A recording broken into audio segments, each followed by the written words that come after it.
A todos uma boa noite.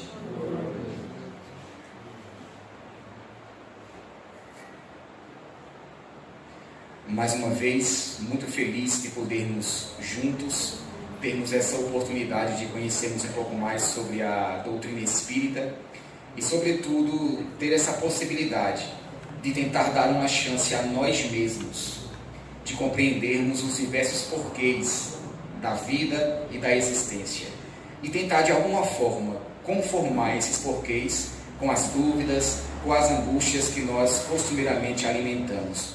Os desafios da existência são os mais numerosos, mas a forma de encararmos esses desafios está intimamente associada a uma série de fatores, dentre elas, o fator do conhecimento.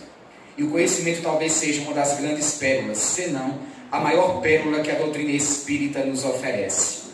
Quando as pessoas buscam a casa espírita pela primeira vez, elas o fazem motivadas por diversas circunstâncias, influenciadas por diversos motivos. Alguns buscam pela simples curiosidade, querem entender um pouco mais sobre tudo o que sonda o universo, mas que de alguma forma, por algum motivo, ainda não se encontrou a resposta plausível, a resposta esperada.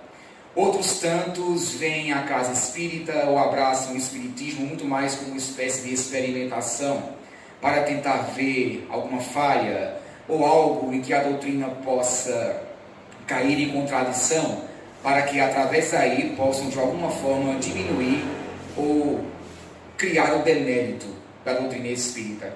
Porém, outras tantas pessoas, e nós julgamos ser a maioria, são aquelas que buscam a doutrina espírita com o objetivo de tentar sanar suas dores pessoais, tentar encontrar respostas ou novas alternativas de entendimento para os desafios cruciantes que arrebatam a existência. Seja alguma dificuldade financeira, seja algo na vida que você tenta levar para frente e não consegue, seja a partida de um ser querido, enfim, as diversas circunstâncias que nos causam dor, que nos causam constrangimento ou, no mínimo, incômodo existencial.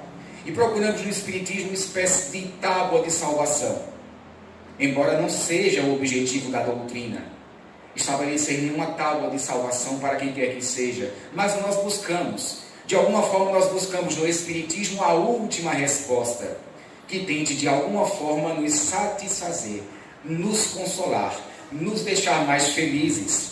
Procuramos todos os meios, doutrinas, ideologias, filosofias. Procuramos de todas as formas encontrar respostas e não encontramos. Ou as encontramos de forma incompleta, de forma insatisfatória. E daí nos vem a doutrina espírita como a última, ou talvez a melhor alternativa. Era como se dentro de nossos cérebros, dentro da estrutura de nossas mentes, nós organizássemos o seguinte raciocínio: já procurei em tudo que existe e nada me satisfez. Se eu agora não encontrar no Espiritismo, eu vou encontrar onde? E muitos buscam a doutrina espírita para tentar encontrar respostas. Mas nós sabemos que o que move o mundo não são as respostas. O que move o mundo são as perguntas. No dia que nós nos considerarmos como obras prontas, acabadas, completas, a queda moral será forte. Porque nós estamos em constante processo de evolução. Porque nós somos um projeto de evolução. Na condição de seres humanos, vivenciando essas experiências que nos ensinam, que nos engrandecem. É muito comum ouvirmos a seguinte frase, e ouvimos essa frase na semana passada com o nosso querido Bruno Danda, de que nós não somos seres humanos que vivenciamos experiências espirituais, mas nós somos seres espirituais que vivenciamos temporariamente experiências humanas. É muito comum ouvirmos essa frase, mas muitas vezes a repetimos de forma mecânica, como se fosse algo protocolar, sem entendermos o seu real sentido. Muitas vezes nós estudamos, nós lemos, temos as nossas interpretações, mas não as aplicamos no nosso dia a dia. Porque nós sabemos que a sabedoria é o conhecimento técnico acumulado que se converte numa correta prática, numa correta aplicação. Cultos que possuem muitos conhecimentos técnicos acadêmicos, temos aos milhares aqui no planeta Terra. Mas sábios, aqueles que realmente conseguem convergir os ideais, converter as ideias técnicas, teóricas, em algo aplicável, em uma prática salutar no dia a dia, esses são poucos. Viver em sabedoria é o grande desafio. E a doutrina espírita nos mostra isso e nos incentiva a isso, a buscar a sabedoria, tomando como base o conhecimento. O conhecimento a doutrina nos oferece, através da sua estrutura doutrinária, reencarnação, vida após a morte, evolução universal e não unicamente evolução aqui no plano terreno, as leis morais que regem os nossos relacionamentos. Todos esses mecanismos, essas missões, são mecanismos que a providência divina estabeleceu para a nossa existência, para o nosso planeta, para reger a nossa evolução. Mesmo que muitas vezes não compreendamos os seus princípios elementares, mesmo que muitas vezes não compreendamos o real valor da reencarnação e as suas implicações corretas, mas de alguma forma a ideia de que a morte não é o fim e de que eu preciso retornar para prosseguir o meu projeto evolutivo é uma ideia que consola. Muitos de nós não sabemos como isso se dá. A doutrina espírita nos oferece o conhecimento, os aprofundamentos na reencarnação, mas mesmo não sabendo como isso se dá, o simples fato de fato termos a certeza de que além deste recesso do corpo físico, algo sobrevive e carrega consigo suas tendências, suas ideias, suas conquistas, o simples fato de termos essa convicção nos dá a chance e o incentivo de perseverarmos, de vermos que Deus não seria injusto a tal ponto de transformar a nossa existência física num projeto falido de algum que vive apenas alguns anos, movido pelas células somáticas, as células do nosso corpo físico. Não. Algo além disso há. O nosso corpo é instrumento bendito para o nosso crescimento, mas algo além desse corpo deve sobreviver e continuar o seu trajeto evolutivo rumo à felicidade, rumo à perfeição, que é a nossa aspiração maior. Então, diante disso, o conhecimento é esse grande elemento que nos consola, que traz o conhecimento, que traz o consolo da doutrina espírita. Porém, a doutrina espírita tem uma visão interessante e um tanto quanto diferenciada do que seria conhecimento. Afinal de contas, conhecimento nós adquirimos em qualquer corrente doutrinária, religiosa, científica, acadêmica. Conhecimentos nós adquirimos.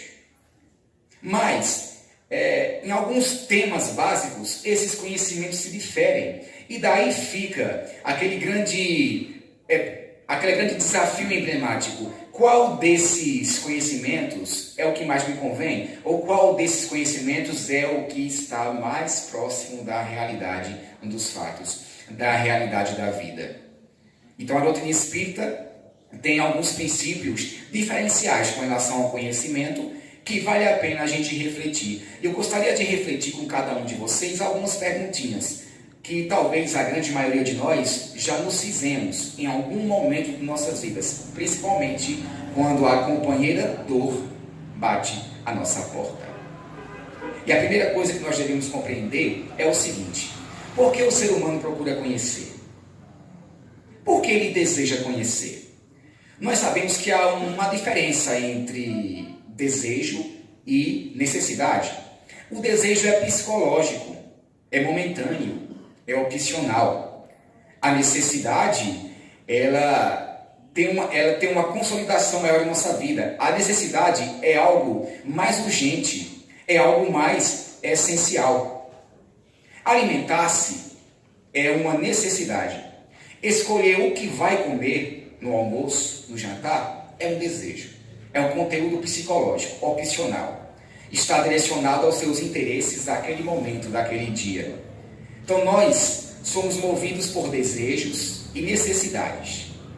Ser feliz seria um desejo ou uma necessidade? Para nós conceituamos como uma necessidade, porque é a certeza da felicidade que nos impulsiona a buscá-la, que nos impulsiona a crescer. Mas como buscamos essa felicidade é que muitas vezes ela se confunde e ela se conflita com o que nós construímos como desejos.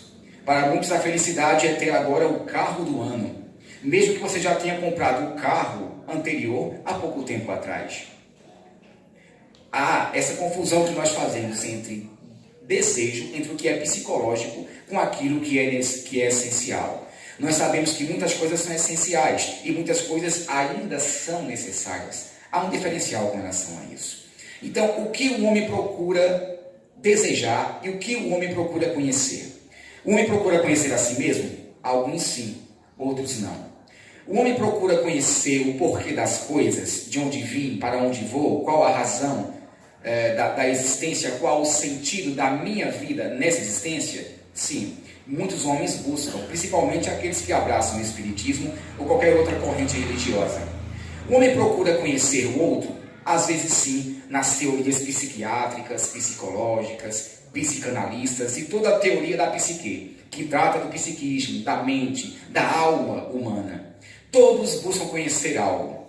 Todos buscam conhecer algo técnico, algo acadêmico, para poder subir de status na sociedade, adquirir ou angariar títulos em atividades profissionais. Também outros tantos buscam isso.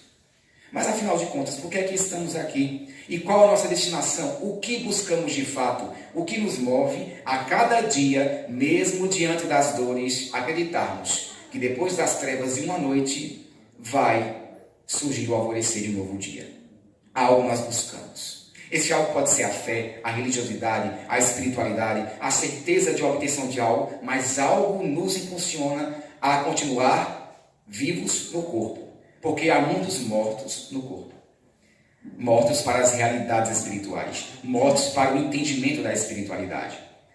Existem alguns que são vivos no corpo, vivem, usam seu corpo como instrumento e sabem utilizá-lo aqui nas melhores atividades e ações do seu dia a dia. Outros não, são mortos-vivos. Isso relembrando a passagem do Cristo, deixai aos mortos o encargo de enterrar seus mortos. Muitos são mortos-vivos, vivem apenas maquinalmente, como se o corpo fosse uma máquina que de fato um dia viesse cessar as suas funções, mas não aproveita cada dia da existência. Tem gente que só existe, nasce e vai morrer um dia. Tem gente que vive, entre o nascimento e a morte, deixa-se notar e é percebido pelos demais. Então o homem busca esses motivos para conhecer. Conhecer a vida, conhecer a si mesmo, conhecer o outro, conhecer os motivos que nos regem essa existência e por que estamos aqui, tendo sempre a esperança de que amanhã vai ser melhor do que hoje. Essa é uma pergunta básica. Porém, o conhecimento ele acontece em nossas vidas de uma forma gradativa. E quem nos deu um grande exemplo disso foi Jesus, nosso modelo e nosso guia. O tipo mais perfeito que Deus ofereceu à humanidade para nos servir como modelo e guia. Jesus, esse nosso grande espírito iluminado, o mais puro, que já pisou aqui no solo terreno, nosso governador planetário, nos deu, em certa ocasião, algumas noções com relação ao conhecimento que vale a pena a gente entender, para que daí possamos passar para a segunda etapa, que é a consciência. Será que ter conhecimento é ter consciência? Será que a consciência é fruto do conhecimento? Enfim, Jesus nos deu lições valiosíssimas com relação ao conhecimento. No livro O Evangelho segundo o Espiritismo, que não é uma Bíblia espírita, não é nem uma Bíblia, nem uma cópia espírita. A proposta de Allan Kardec, o professor e pensador francês, que organizou a doutrina espírita, foi, depois de muitos estudos filosóficos e científicos, tentar de alguma forma também traduzir a moral espírita, através de uma obra intitulada O Evangelho segundo o Espiritismo, que são algumas passagens do Cristo, ou atribuídas ao Cristo, a Jesus, em que a doutrina espírita, através da atuação dos espíritos e dos médiuns que formularam a codificação, tentaram dar uma nova roupagem, uma nova interpretação, aquelas palavras que foram ditas por Jesus, mas que por diversos motivos não foram compreendidas. Então, tem aqui nesse livro estudo sobre as parábolas do Cristo, sobre as bem-aventuranças, sobre propostas e palavras que o Cristo disse e disseminou, mas não foram compreendidas pela maioria dos seus seguidores, é uma obra fantástica. Digamos assim, a Bíblia tem o seu conhecimento, tem o seu registro histórico, mas numa linguagem de um certo modo apropriada à época, às vezes difícil de ser assimilada. Então nos vem o Evangelho segundo o Espiritismo propor as mesmas palavras, os mesmos ensinamentos, porém com uma linguagem mais acessível, mais fácil de ser apreendida e de ser compreendida. Então, no Evangelho segundo o Espiritismo, no capítulo 24, que é intitulado Não se coloca uma candeia debaixo de um alqueire, a espiritualidade pegou essa passagem que foi atribuída a Jesus, que está em Lucas capítulo 5, versículo 15, e que está em Mateus capítulo 8, versículos 16 e 17, são as duas passagens que denotam essa questão de não colocar a candeia sobre um alqueire, e a espiritualidade ela procura traduzir, dar uma interpretação mais acessível ao nosso horizonte intelectual, ao nosso conhecimento atual. E daí então os Espíritos relembram a passagem do Cristo em que ele está ao lado dos seus discípulos e em certa ocasião ele diz: não se acende uma candeia para colocar debaixo de um alqueire, não, põe-na ao contrário, sob um candeeiro, a fim de que ela ilumine a todos que estejam em uma casa. Mais adiante, em Mateus, tem uma passagem parecida, quando o próprio Cristo, na interpretação de Mateus, diz o seguinte: não exista quem acenda uma candeia e a cubra com um vaso, ou a coloque debaixo de uma cama. Não, coloque-na em um candeeiro, a fim de que ela emita a luz para todos. Porque não há nada de oculto que não possa ser descoberto, e nem nada de secreto que não possa ser conhecido e se tornar público. É interessante que o Cristo diz isso. Não há nada de mistério na natureza que não haja um dia de ser descoberto. E nada de oculto que não haja de ser conhecido e se tornar público. Como entender então essa passagem? E como entender a forma como Cristo estabeleceu o conhecimento e a doutrina espírita endossa, assina embaixo, essa proposta de Jesus com relação ao conhecimento? E vejamos. Algumas dúvidas que pairam com relação a essa passagem é o seguinte: se o Cristo, se Jesus, disse que não há nada no universo que seja tão misterioso que um dia não haja de ser descoberto, por que o próprio Cristo falou à maioria dos seus discípulos através de parábolas, através de contos, de símbolos, de simbolismos? Não disse a verdade ou algumas lições de forma objetiva, de forma clara? Estaria Jesus contradizendo a sua própria proposta aqui na Terra de espalhar o conhecimento? Se ele diz que não há nada de misterioso que não haja de ser descoberto, mas ele mesmo coloca um véu de símbolos e de mistério em muitas passagens, como entender então que o conhecimento não foi estabelecido ao todo e completamente à época, e sim parcialmente?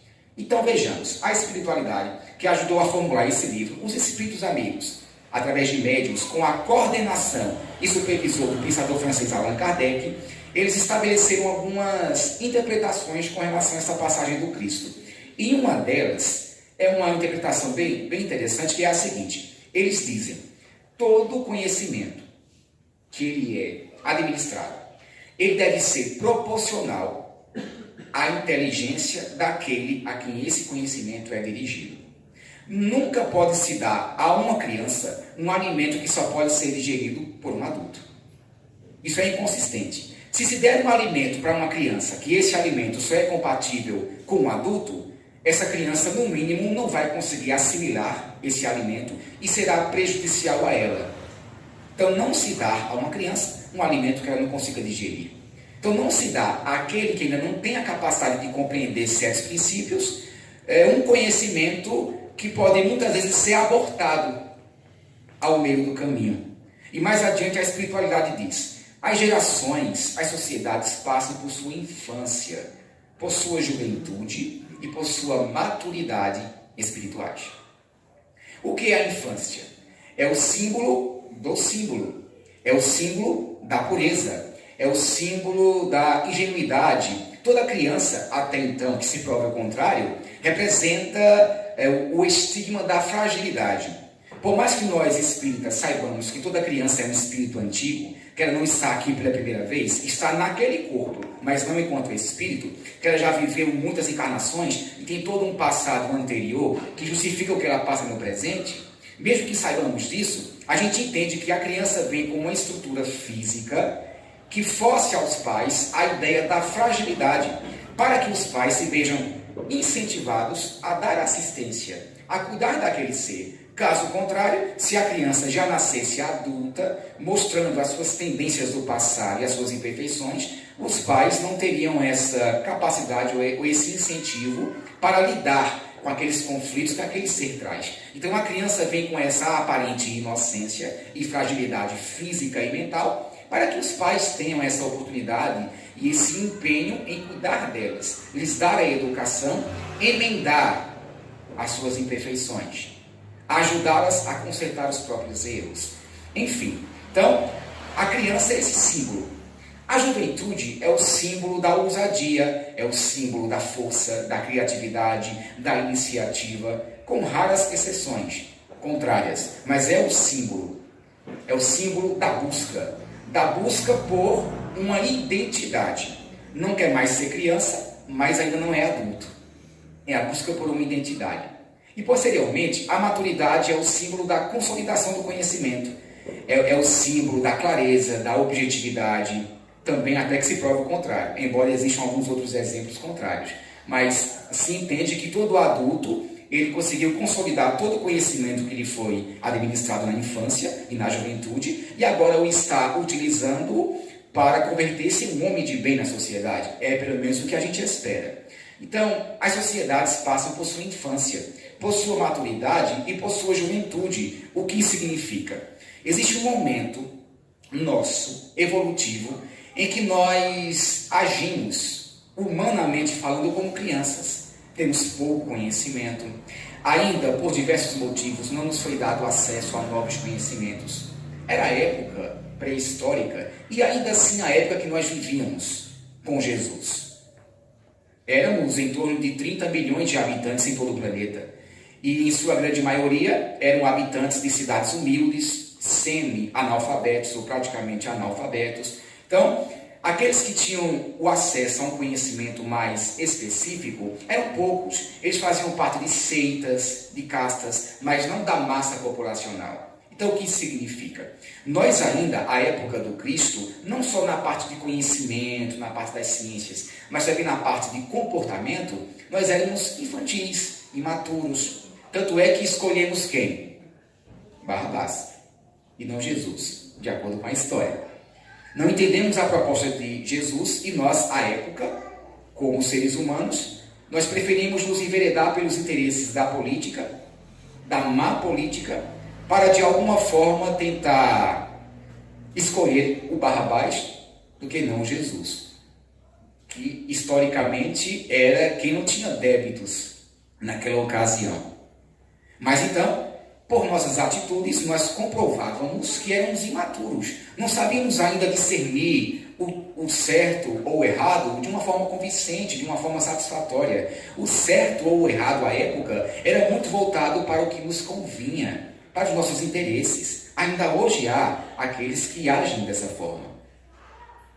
Mas nós evoluímos. E daí adquirimos a juventude espiritual. Alguns séculos depois, já aprendemos com os próprios erros e buscamos respostas. Não mais nos satisfizemos com aquilo que as teorias nos mostravam. E surgiram as épocas, né? O iluminismo, o renascimento e outras épocas em que o homem procurou compreender um pouco mais. Em que ele procurou abraçar a ciência, a filosofia e procurou entender por que é que ele está aqui na Terra. Qual o objetivo dele estar aqui? Até que nós atingimos a maturidade espiritual. Não sei se atualmente a maioria de nós nos encontramos na condição de maduros espiritualmente.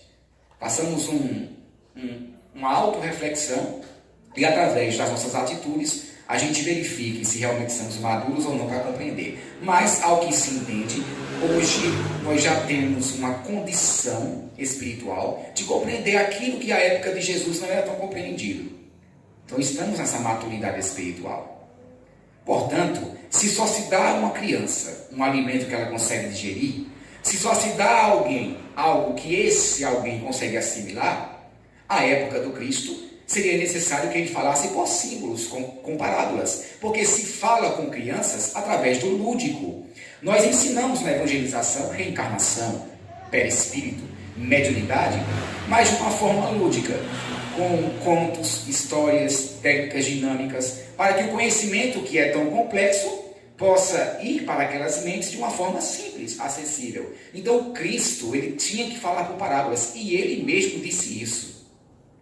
A eles, aqueles meus mais próximos, é dado conhecer as leis de Deus, mas a vós, que vocês têm ouvidos, mas não escutam, vocês têm pensamento, mas não compreendem, a vós é dado falar por parábolas.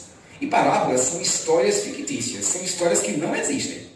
São contos, mas que por detrás desse conto existe uma verdade, que ela é subentendida, mas depende daquele que escuta aquele texto, ter maturidade para compreender o seu real sentido. Essas são as parábolas de Jesus. Dentre elas, essa, não se coloca a candeia debaixo de um alqueire. Alqueire, na tradução bíblica, era um tipo de vaso, compartimento ou um pote. Então, não se coloca uma candeia para emitir luz dentro de um vaso, para deixar a luz opaca ou para destruir a luz. Não, se coloca em um candeeiro, a fim de que todos vejam a luz. Ou seja, o conhecimento deve ser um direito de todos. Porque a candeia tem que ficar no candeeiro e não dentro de um pote e nem debaixo de uma cama. Ela tem que ser vista por todos, mas ela tem que ser vista de forma gradual, porque uma luz emitida fora do tempo ofusca e você não avança à frente. A luz tem que ser emitida no momento que você tem a capacidade para assimilá-la, para percebê-la. Uma luz emitida antes do tempo ofusca. Pensem, imaginem que tivemos uma longa noite de sono. Talvez nós dormimos 10 horas e de repente acordamos na mesma hora, alguém coloca uma lanterna em nossos olhos. Vamos nos perturbar. Vamos ficar angustiados. Porque a luz ela tem que vir no tempo certo. Eu tenho que me acostumar com o ambiente inicial para que daí a lanterna seja projetada e eu consigo de alguma forma me entrever com aquela luz. Então assim somos nós. Todo conhecimento oferecido antes do tempo, ele ou não é compreendido, ou ele é utilizado de má fé, como já aconteceu muitas vezes. Muitos obteriam conhecimento, mas manipularem o conhecimento para, com essa manipulação, dominar as massas.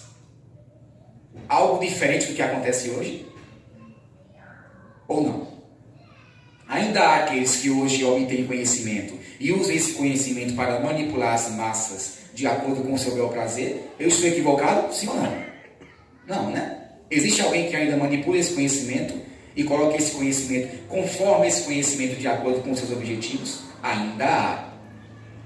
Ainda bem que a maioria da população já está buscando novas respostas e não compactuam mais com essa proposta de reter o conhecimento e não dar ao outro o direito de saber, o direito de compreender, o direito de correr atrás.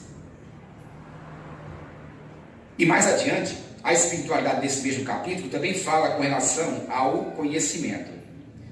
Que Jesus, isso foi um fato bem interessante, Jesus só falou por símbolos, por histórias, as partes, digamos assim, mais polêmicas ou mais abstratas, mais religiosas da sua doutrina, como reencarnação, porque para nós Jesus falou de reencarnação, com outras palavras, mas falou de reencarnação. Como vida após morte, ele falou de vida após morte, com outras palavras, com seus símbolos, mas falou. Então essas partes mais assim, religiosas, mais abstratas, mais doutrinárias, o Cristo realmente não podia disseminar para todos, porque todos não teriam capacidade de compreender. Porém, a parte essencial e moral da sua doutrina, o amor a Deus, sobre todas as coisas, de todo entendimento e com toda a tua alma, o amor ao próximo como a si mesmo, a caridade e outros ensinamentos, o Cristo não falou por simbolismos, falou diretamente. Nos exortou a retribuir o mal com o bem.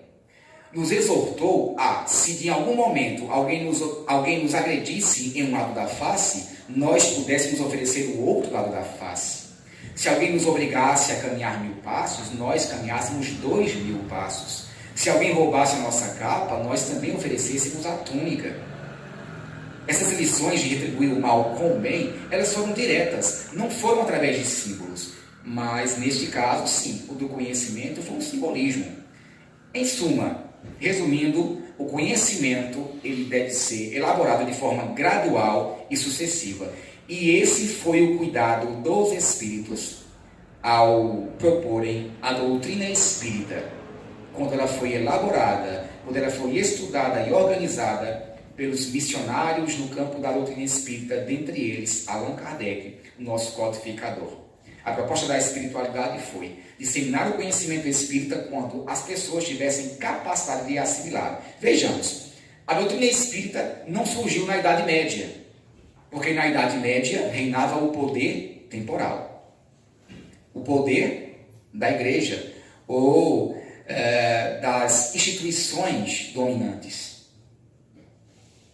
Vejamos que a doutrina espírita não surgiria na época do Cristo, porque, por motivos já explicados, a maioria das pessoas eram crianças espirituais. A doutrina espírita surgiu em um momento em que nas sociedades já reinavam alguns sistemas de conhecimento científicos, filosóficos, que davam à criatura a abertura para conhecer.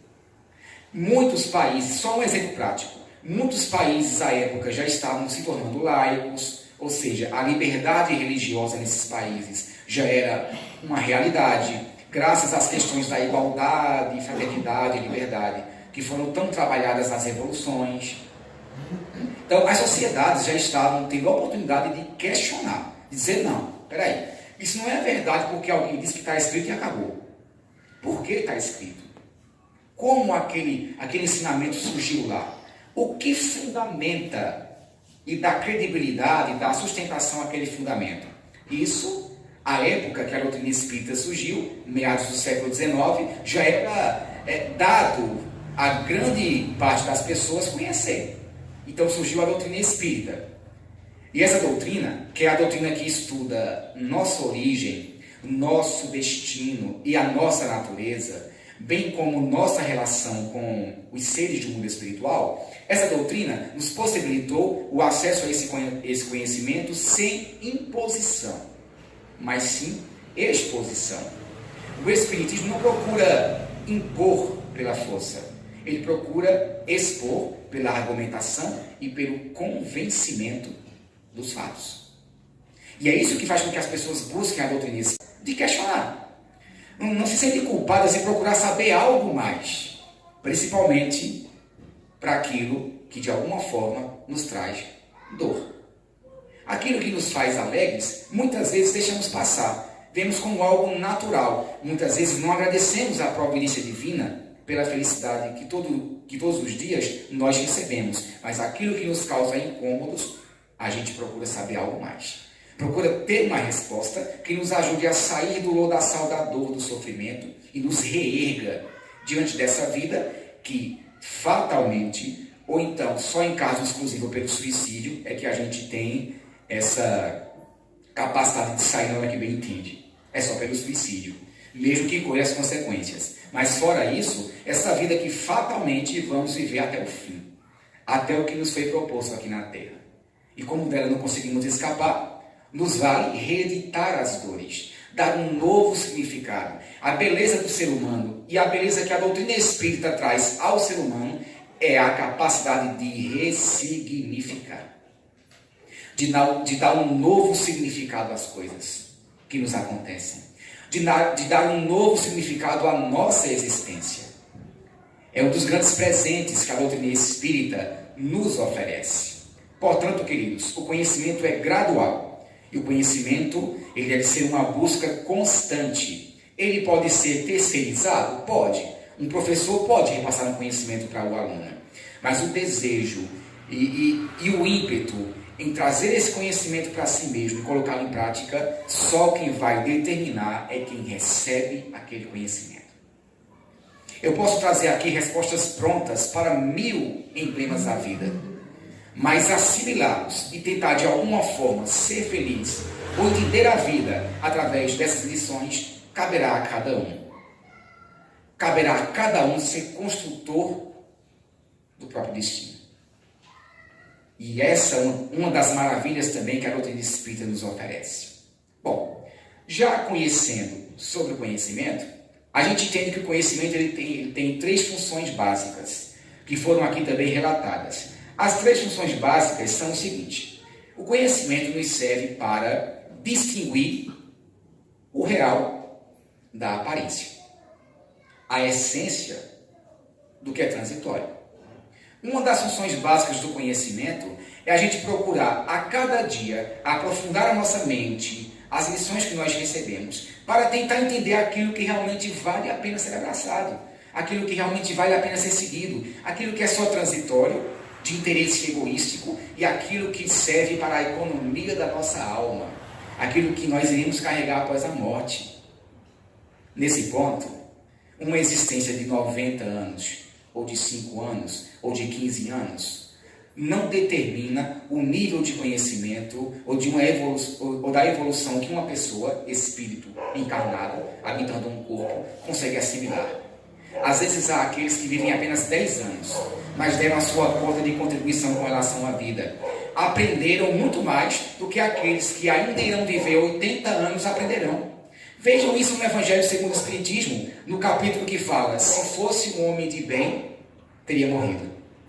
Porque é que muitas vezes as pessoas que nós julgamos serem tão maléficas, um fardo à sociedade, têm que viver aqui na Terra 70, 80, 90 anos. Enquanto pessoas tão boas, que deram grande contribuição à sua existência, vivem 10, 15, 20 anos. Está lá a resposta, que eu não vou dar. Leiam, para aguçar a curiosidade de vocês. Se fosse o homem de bem, teria morrido. No Evangelho segundo o Espiritismo. E compreenderemos que Deus não joga dados com a existência. Que nossas existências não são um tabuleiro de xadrez, que uma peça se coloca aqui, outra se coloca ali, com a intenção de debelar uma outra peça. Não. Cada um está na opção e no espaço que lhe convém, no espaço que é adequado às suas necessidades e compromissos. Mas Deus não estipula: eu quero trazer felicidade para esse e infelicidade para aquele outro. Esse vive pouco porque não merece, esse vive muito porque merece. Não. O nosso passado, muitas vezes, justifica o nosso presente. Os compromissos que nós adquirimos, eles são muitas vezes as justificativas daquilo que hoje nós passamos. Seja uma vida longa, seja uma vida curta. Seja uma vida regrada em felicidades, ou seja uma vida envolvida em dores, em provações. Cabe a cada um, diante do seu passado evolutivo, estabelecer o que foi no passado. Eu sei exatamente o que cada um de vocês foi no passado. E eu também sei o que eu fui numa encarnação passada. Um pouquinho pior do que sou hoje. E com certeza minhas tendências atuais demonstram aquilo que eu ainda preciso reajustar diante das leis divinas. Então essa é a tônica da questão. Então, aprender a discernir a essência da aparência. Uma outra função do conhecimento é determinar o que são as coisas e diferenciá-las. O conhecimento nos ajuda a tentar encontrar definições sobre as questões da vida e, de alguma forma, estabelecer comparativos. Por exemplo, o que é a morte? Há uma definição com relação ao que é a morte. A doutrina romana da igreja dá a sua definição sobre o que é a morte e o que acontece com a alma após a morte. A doutrina reformada protestante também dá as suas definições. A doutrina espírita dá as suas definições com relação à morte e convida os próprios que já se foram a voltar, seja numa nova encarnação ou seja através da mediunidade para contar como é lá. Porque essa história de que ninguém nunca voltou de lá para contar como é que é, para nós espíritas é um equívoco ideológico e doutrinário. Voltaram aos montes, através de comprovações tácitas de que eles retornaram e pelas vias sagradas da mediunidade, retornaram contando que a morte não é o fim.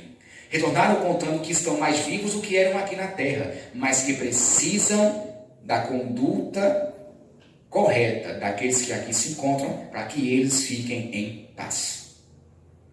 Fiquem em paz, acima de tudo. E a última função do conhecimento é entender por que as coisas são como são. E essa é a proposta do Espiritismo. Por que aqui estamos aqui? Por que aqui temos que necessariamente passar por provas, por expiações? Por que as coisas aqui na Terra são como são? Por que eu tive que nascer com essa estrutura física? Por que eu tive que vir aqui para a Terra através de um pai ou de uma mãe? Porque muitas vezes eu reencarno e sou abandonado pelos meus pais e tenho que ser cuidado por uma outra família? Por que as coisas são como são? Por que temos que nascer, crescer, reproduzir em algumas ocasiões e desencarnar? Por que aqui Deus já não nos dotou da inteligência suprema? E se temos que construir essa inteligência ao longo dos tempos? Por que as coisas são como são? É a função do conhecimento. E o Espiritismo, ele engloba esses três conhecimentos. Por que as coisas são como são? Porque nós as fizemos assim. O nosso passado, que justifica o nosso presente, e o nosso presente que constrói o nosso futuro, as coisas são como são porque nós as fizemos assim. Podemos mudar, porque estamos aqui para mudar, para corrigir rotas. Mas, de alguma forma, o que eu fiz no passado foi uma construção minha, não foi uma construção herdada, foi minha. E que por isso mesmo eu tenho que incorrer com a responsabilidade dos meus atos. Porque nós sorrimos ou sofremos. Sorrimos pelo bem que fazemos. E nós sofremos pelo mal que fazemos. Sofremos também pelo bem que tivemos a chance de fazer e não fizemos. Somos coparticipantes do sofrimento do outro, quando nós fomos os incentivadores, e ainda somos responsáveis pelo que fazemos com nós mesmos. As 4 instâncias. O que fazemos com nós, coparticipamos com o que acontece com o outro, e ainda todo o mal que fazemos, ou todo o bem que tivemos a chance de fazer e não fizemos, porque toda negligência no bem causa mal a si mesmo ou a alguém. E daí nos vem a consciência. Seria a consciência fruto do intelecto, fruto do conhecimento? Será que aqueles que têm mais conhecimento, mais evolução intelectual, têm mais consciência sobre si mesmo do que aqueles que não os têm? A consciência, de acordo com os diversos dicionários e ciências antropológicas, psicológicas, a consciência é um ato vivencial em que o indivíduo passa a ter noção da própria realidade, dos seus atos, da realidade da vida e da realidade do universo. Ou seja, ele torna-se ciente de por que ele está aqui. Ele torna-se ciente de quem ele é. E ele se torna ciente do que ele tem que fazer aqui na Terra. Isso é fácil? Não. É desafiador? Sim. Consegue-se isso em uma única encarnação? Não. Reencarnaremos tantas vezes quanto forem necessárias ao nosso aperfeiçoamento? Sim. A evolução é urgente, mas sem pressa? Sim. Deus respeita o nosso tempo espiritual? Com certeza. Nós é que não nos respeitamos. Os nossos tempos espirituais. Queremos impor a alguém verdades que só nós estabelecemos, sem sabermos se o outro tem condição de assimilá-las. Mas Deus respeita o nosso tempo evolutivo. Deus não vai obrigar ninguém a ser da forma como Ele bem entende que seja. Não. Ele espera que nós tenhamos a responsabilidade dos próprios atos, aprendendo com os próprios erros, crescendo com os mesmos. E daí está o nosso grande compromisso aqui na Terra. Então, a consciência é uma vivência. Eu estou aqui vivendo, estou em uma realidade. E eu consigo entender essa realidade na qual eu estou inserido. Essa consciência, no passado, era mítica. Ou seja, eu tentava entender o mundo através dos elementos que eu tinha na época. Dos símbolos, das histórias. Mas hoje, essa consciência é racional. Eu uso da razão para obter o conhecimento. Eu conheço para discernir o bem do mal. Eu evoluo nesse campo para enveredar para o bem, para a moral. E evoluo moralmente para ser feliz. Esse caminho é árduo, é longo. Por isso não estamos aqui pela primeira vez e não estaremos aqui pela última. Por isso todos aqueles que colhem as experiências aqui na Terra estão aprendendo, estão crescendo. Inclusive aqueles que aqui ficam, crescem, com tudo que aqui ocorre. Então, essa consciência é esse ato de entender a si mesmo. E daí vem a pergunta que não se quer calar. O conhecimento nos ajuda a entendermos sobre nós mesmos? Verificamos.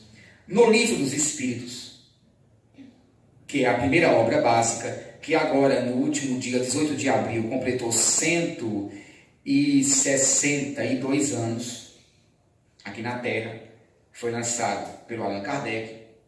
E vale lembrar que o Evangelho segundo o Espiritismo também faz aniversário no mesmo mês, sendo que agora no dia 29 de abril que passou. No Livro dos Espíritos, há algumas questões que, inclusive, uma boa parte daqueles que já estão aqui na doutrina conhecem.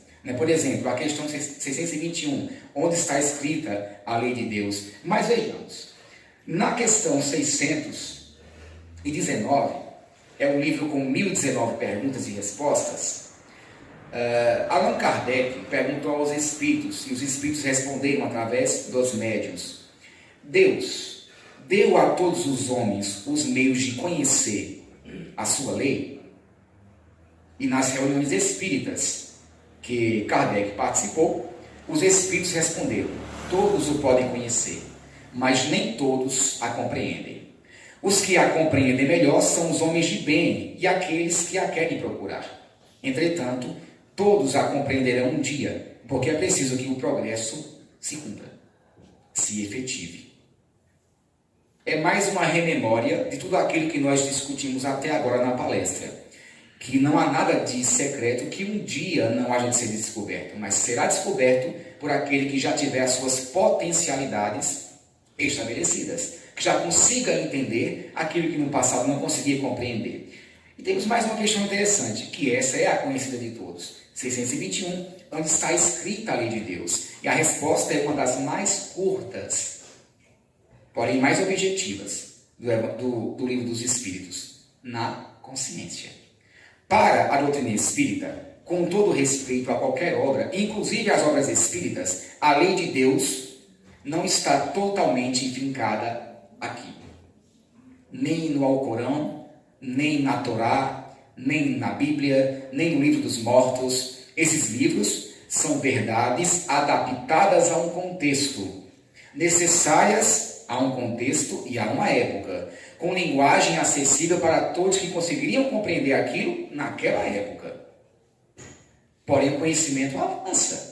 A lei de Deus está na consciência, ou seja, na visão do Espiritismo, no fundo, você consegue fazer uma conexão do que é certo e do que é errado. Agora, essa conexão, ela só cresce em você quando você expande a consciência, ou seja, quando evolui. Uma coisa é você discernir o certo do errado quando você era um homem das cavernas.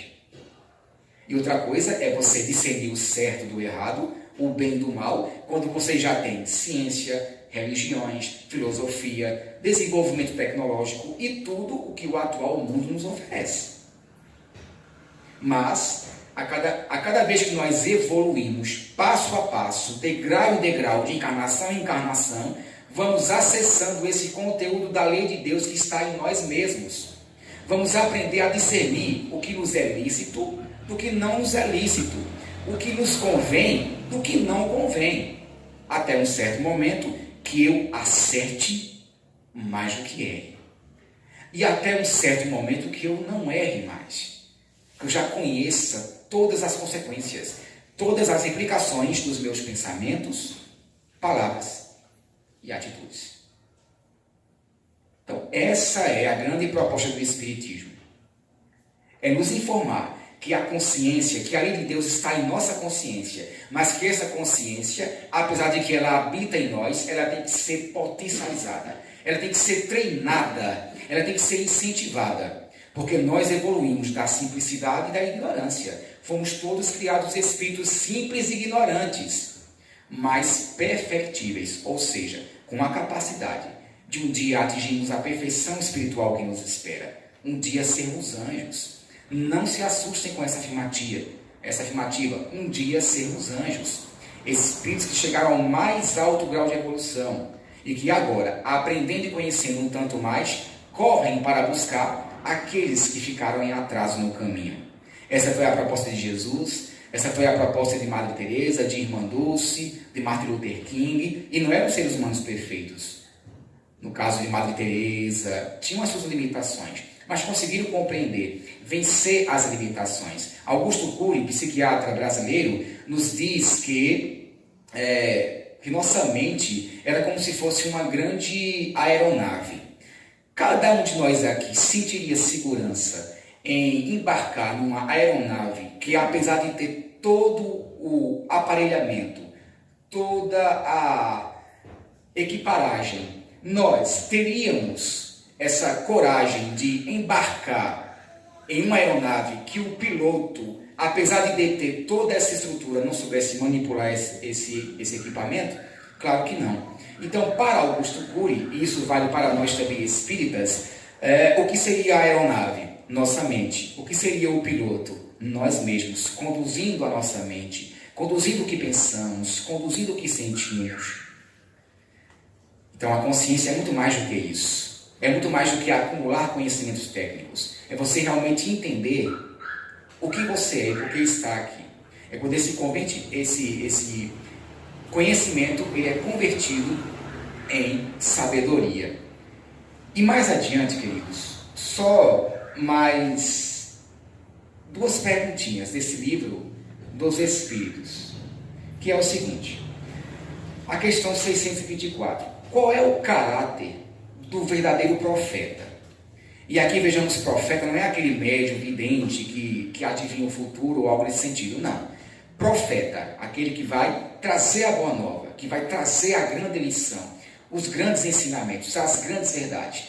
Qual é a característica de um verdadeiro profeta? E a espiritualidade responde que o real profeta não está em nenhuma religião específica.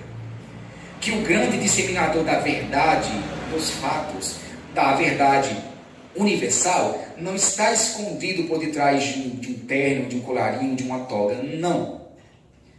Quem é aquele que realmente consegue disseminar a verdade? Qual é o real profeta? É aquele homem de bem, inspirado por Deus, no qual se pode reconhecê-lo por suas palavras e por suas ações. Deus não pode se servir da boca do mentiroso para ensinar uma verdade. Resposta direta, objetiva. Se reconhece por suas palavras e por suas ações. Mahatma Gandhi, grande líder indiano, dizia: as palavras convencem a muitos, mas só os exemplos é que arrastam a todos. Os bons exemplos. Jesus ensinou pelo exemplo. Ele não foi um grande profeta da verdade porque foi um vidente que previa aquilo que viria para o futuro. Não. Jesus, ele estabeleceu a verdade porque ele traduziu essa verdade em seus pensamentos, palavras e atitudes. E daí lembramos da última questão, a questão 625. Qual o tipo mais perfeito que Deus ofereceu à humanidade para lhe servir como modelo e como guia? E os Espíritos respondem: vede Jesus. E mais adiante, Kardec então conclui: Jesus foi sim o tipo mais perfeito que Deus ofereceu à humanidade para nos servir como modelo e guia. E as suas palavras foram a expressão mais pura da lei de Deus. Ou seja, Jesus nos ensinou a expandir a consciência. Como? Através do conhece-te a ti mesmo. Ele nos preconizou o conhece-te a ti mesmo. Não é o que entra na boca do homem que o torna impuro, mas sim o que sai da boca dele. Onde está o seu tesouro, aí estará o seu coração. Onde está o tesouro, estará o seu coração. Ou seja, o que sai do teu íntimo é o que realmente pertence a ti. Agora, a gente precisa compreender esse íntimo. Uma coisa é nos compreendermos ou nos aceitarmos quando não temos elementos para isso. Por isso evoluímos dos instintos, das sensações, até o conhecimento contínuo. Mas ainda falta uma outra etapa. E qual é essa outra etapa? Nós evoluímos das sensações, dos instintos, estabelecemos o sentimento. A doutrina espírita nos diz que o ponto mais delicado e alto do sentimento é o amor. E aí é que nos vem a outra pergunta, última e definitiva, que não se quer calar. Como estamos amando? O que entendemos como amor? E como é que nós trabalhamos esse amor em nossas vidas? Seria o amor unicamente exigente, circunstancial, especializado. Eu amo quem me ama. Eu amo quem me faz bem.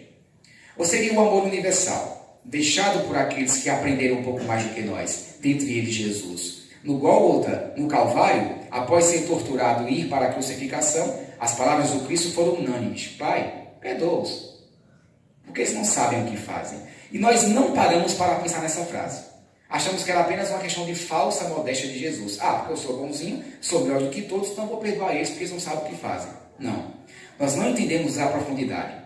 Quando Jesus disse que, Pai, perdoa-os porque eles não sabem o que fazem, é porque Jesus entendia todas as circunstâncias preliminares que implicaram na forma daquelas criaturas agirem ou não de tal forma. Ele entendia intimamente o que levou aqueles seres humanos a fazerem as suas escolhas. E por isso ele dizia, Pai, realmente eles não sabem o que fazem, mas um dia saberão. Portanto, para finalizarmos, queridos irmãos, queridos amigos, sobretudo, a doutrina espírita tem como objetivos básicos os seguintes. Quando a doutrina espírita nos exorta ao autoconhecimento, ela nos faz entender que a responsabilidade daquilo que nos ocorre é nossa e, portanto, se é nossa, a responsabilidade pela mudança também cabe a cada um de nós. Os outros ajudam? Ajudam. Os outros podem orientar? Orientam. Mas só quem determina é você mesmo. O outro tem o compromisso de determinar as atitudes dele. As suas são suas. É fácil entender isso? Não. É por isso que 70% dos indivíduos saem de um centro espírita ou saem do espiritismo quando a responsabilidade aumenta em suas vidas. Porque eles passam a entender que a ferida foi criada por eles mesmos. E só eles, com o apoio também da espiritualidade, porque não com o apoio de Deus, através da sua lei, conseguirá um dia fazer com que essas feridas se transformem em cicatrizes que não terão mais importância nas suas lembranças. Porém, há uma outra proposta do espiritismo, que é nos exortar a essa reforma íntima. Porque quando eu reconheço as minhas limitações, eu sei aonde eu preciso melhorar, sei o que me falta para conseguir chegar aonde eu quero, onde Deus me espera, e daí eu luto por isso, nem que eu lute depois que a dor vem à minha vida. Aí vem mais 85,27% das pessoas que também fogem do espiritismo. Porque elas não gostam de serem encaradas e de se verem confrontadas a lutar contra si mesmas.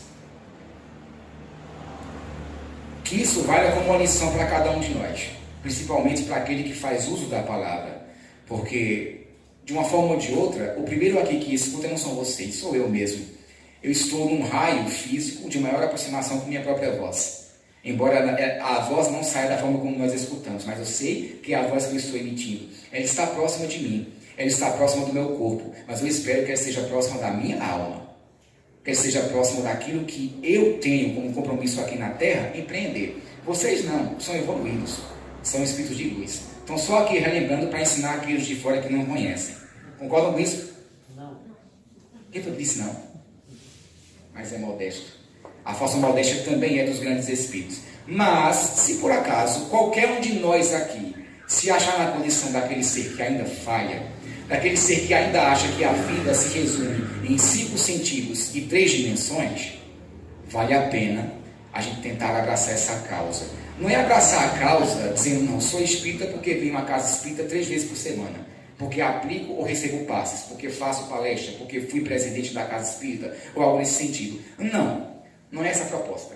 Mas é a proposta de que a real igreja que Jesus ensinou, o altar do coração, neste caso, o real altar desse coração, não seja aquele que iremos, porventura, ocupar aqui nas funções administrativas de uma casa espírita, mas é aquele que iremos traduzir, para que as pessoas lá fora nos reconheçam como espíritas, não porque nós um dia dissemos que estudamos Allan Kardec, ou o Evangelho do Cristo à luz do Espiritismo, mas que reconheçam através da nossa mudança de postura com relação à vida.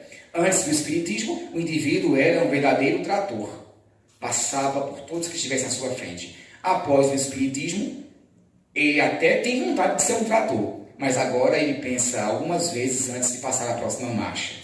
Chegará um dia que nós não mais nos reconheceremos como espíritas, católicos, budistas, evangélicos ou ateus, muitas vezes mais espiritualizados do que certos religiosos, mas sim Um dia nos reconheceremos em nossas reais potencialidades, aquilo que está em nós dormindo e que precisa nos reconectar com Deus. Isso se dá através de conhecimento? Dá, mas sobretudo através da consciência, que é o conhecimento aplicado de uma forma que nós consigamos entender de onde viemos, para onde vamos, por que estamos aqui na Terra e qual a razão da dor e do sofrimento.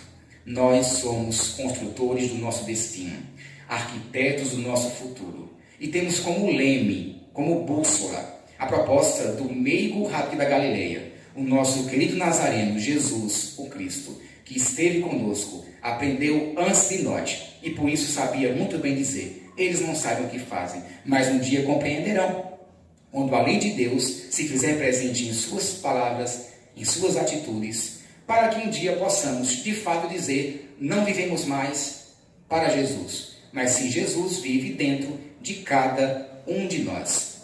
Paz e luz a todos. Espero que tenhamos sido satisfatórios em nossas palavras. E o Espiritismo está aberto a todos. Resta saber se todos estão abertos ao conhecimento espírita. Que Deus os abençoe.